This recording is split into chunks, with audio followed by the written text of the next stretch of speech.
Steve was worried that I wouldn't be loud enough because we don't have a mic. Daryl, can you hear me back there? All right.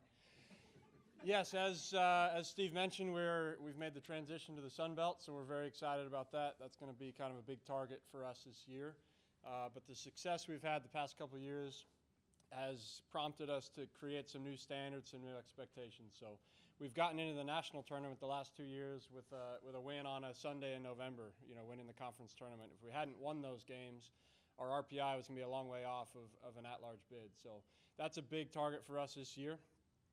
So we've struggled a bit at the start of the year, the past couple of years, and we've struggled in non-conference. So we want to make sure that we're really competitive in those matches so that we give ourselves, if we don't win that championship game in the Sun Belt, which obviously we're trying to do, but if that doesn't happen, we want the committee to be putting our name in the hat for the national tournament. So we've played 2 matches. We lost at Belmont a week ago Sunday, and then we won at Tulsa, which is maybe not how we would expected it to go between those 2 matches. Belmont, I think, was 190 out of 206 in the RPI last year, and Tulsa's perennially a top 25 program. So I guess if I had to choose, I would probably choose those 2 results. But wins and losses, as the coaches know, they can work for you or against you. So losing to the 190 RPI team to start preseason wasn't ideal from a confidence standpoint, but we learned some really important lessons. So for us in an exhibition, it was almost a good loss to take. And then if we use that correctly, we go into Tulsa and we fix those problems. So I really think we did fix those problems. We were much better defensively. Obviously, the attacking output was there. Brodacki helped a lot, but there was some Kiyosuke and Casper both chipped in with some really nice goals. So we're in a good spot, So now I was talking to Dr. Teague in the lunch line there about now our challenge is complacency, because Tulsa's a team we've never beaten on the road. We've only ever beaten them once in the history of our program. That was in a spring game. So now the guys are confident, but we've got to deal with a little bit of complacency. So we're working hard on that this week. We're going to hammer the guys and be ready for Wright State. And Wright State last year was a top 25 team all year long. So not a team that kind of is on the tip of your tongue as a top program, but they're a very good soccer team. So we're expecting them. They've got a really good attack. They play three forwards basically, and those guys are a big handful. So if we do well defensively, we're going to generate chances. We've got some very exciting attacking players, as Steve alluded to, with not just Brodacki, but lots of other guys that can pitch in with goals. So that's going to be our challenge. If we can keep them off the score sheet, I feel good about the result. If it's a back and forth game, it could go either way. So that's kind of the main piece for me. Any questions?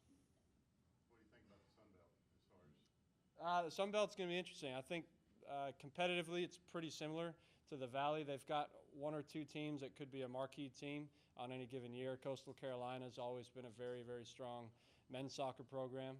Georgia State has won it the past couple of years. And the Valley's been very competitive across the board. So I think the top's higher in the Sun Belt, but the bottom's a little lower, and the Valley's a little more competitive across the board. So anyone can kind of win that. So we're excited. It's a fun story that we've won the Valley twice and got kicked out, as Steve said. So I think going into the Valley again this year, it would be harder as a coaching staff to create, challenges for our guys. Either we win it again and meet the same expectations we've won, or we come second and it's a big failure. So for us now, we go into the Sun Belt. We're picked 4th out of the 6 teams, and so now we got something to work toward, and a championship is certainly in the cards for us. We got a very strong team, a lot of good returning players. We lost some good ones. Steve mentioned Dalton Knutson. He's playing professionally, earned his degree over the summer, but playing professionally in Georgia. So that's pretty exciting for us to be able to follow him along on that journey. So he's doing really well too, starting for one of the top programs in USL. Can you tell the teams in the Sun Belt? Pardon? The teams in the Sun Belt? Yeah, teams in the Sun Belt. Georgia State, like I said, won it last year. They beat Georgia Southern in the final. Coastal Carolina, Appalachian State, and Howard is an affiliate like we are. So some good football schools. Some of you guys might recognize some of those names, especially with the Sun Belt.